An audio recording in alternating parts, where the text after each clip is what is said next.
If you grew up in Nigeria or anywhere in Africa, you were probably taught one thing about housing. Own your house, full stop.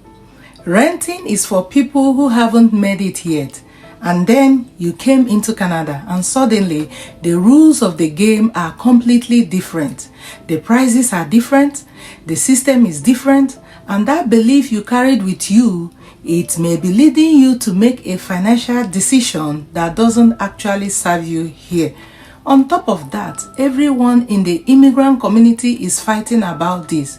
Should you buy a house in Canada or just rent? Some people say buy as early as possible. Others say don't bother, the market is too expensive. And then somebody's uncle says you can't die renting someone else's house. Today, we are having the honest conversation about buying versus renting in Canada, the one that actually accounts for where you came from and the reality of where we are now. I am Happiness, a licensed financial advisor and host of Financial Clarity with Happiness. I work with newcomers and immigrants building financial lives in Canada every day. And this conversation comes up more than almost any other. So let's get into it. Before we talk numbers, I want to acknowledge something. For many of us who came from Nigeria, Ghana, Kenya, the Caribbean, home ownership is not just about financial decision. It is a symbol. It means you have made it. It means you have something to show for your sacrifice. And I understand that deeply. That belief comes from a place of real wisdom. Back home, owning land and property is one of the most reliable ways to build and protect generational wealth. But here is what I need you to hear. Canada is not back home. And applying back home thinking to a Canadian financial system without adjustment can cost you significantly. That is not a criticism of where we came from. It is a financial clarity, which is exactly what this channel is for. The first point I am going to talk about is the case people make against buying. Here is what the anti-buying side says, and there is real merit to it. If you arrive in Canada in your 40s or 50s and you take on a 25 or 30-year mortgage, you will still be making payments of mortgage well into your retirement years. And in retirement, when your income drops, the fixed monthly obligation can become a serious financial burden. Can you afford a mortgage payment on a retirement income or pension?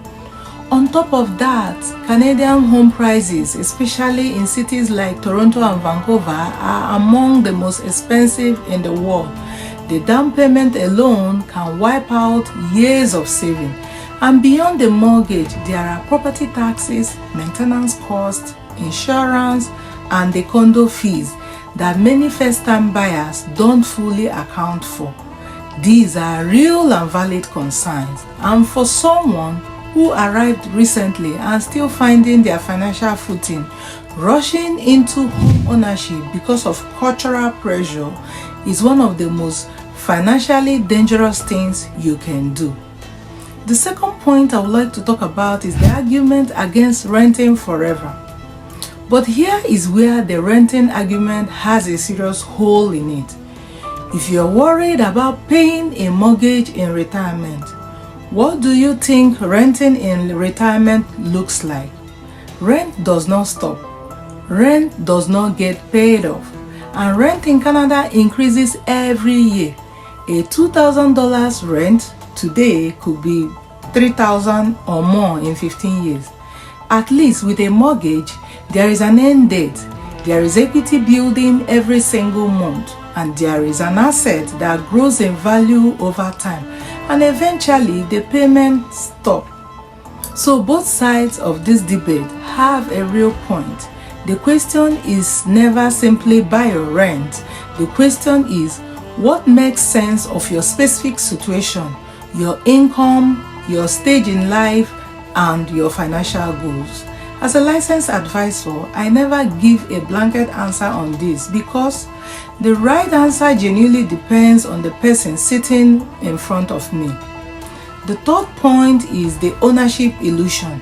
Now, I want to challenge something even deeper, the idea of full ownership itself. Here is a hard truth. You never fully own your home in Canada. Even after your mortgage is paid off, property taxes continue, maintenance costs continue, home insurance continues, municipal levies continue.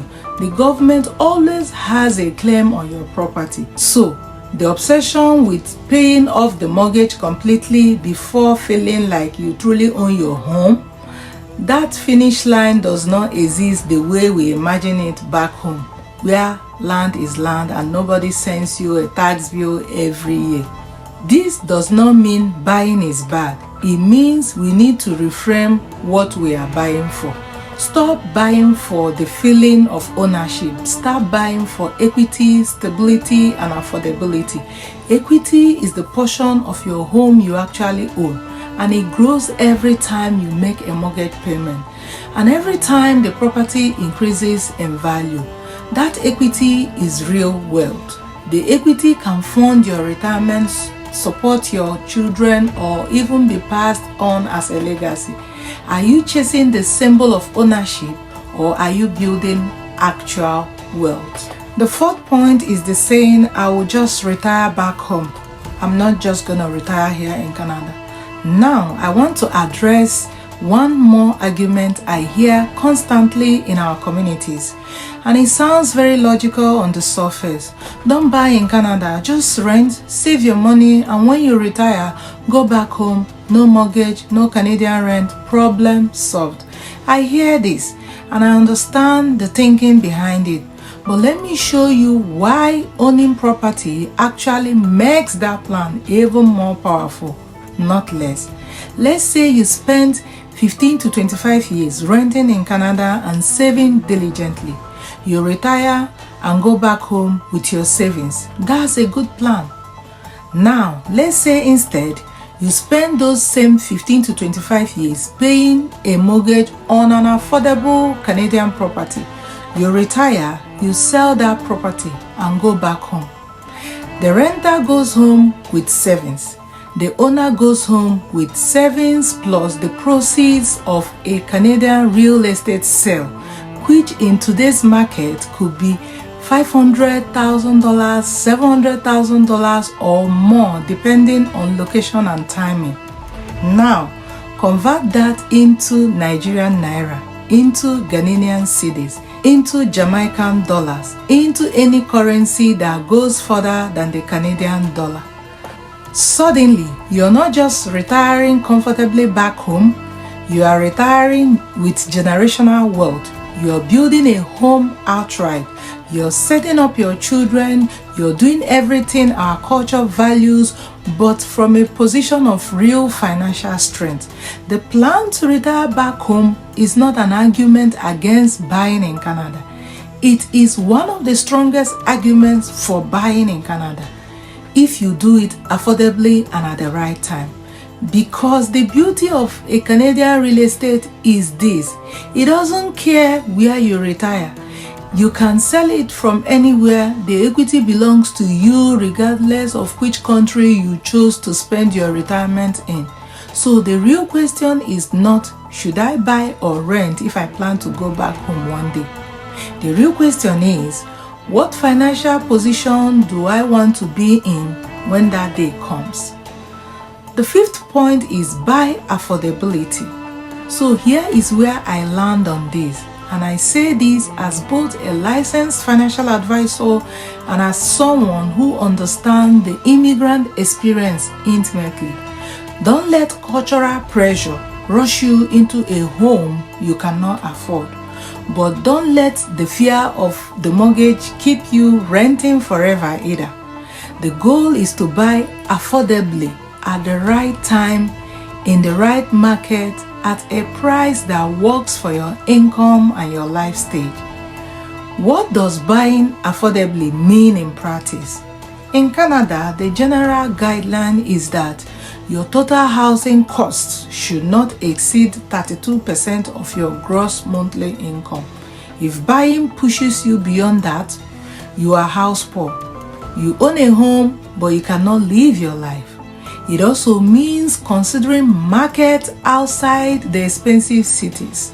Many newcomers fixate on Toronto and Vancouver because that is where they landed.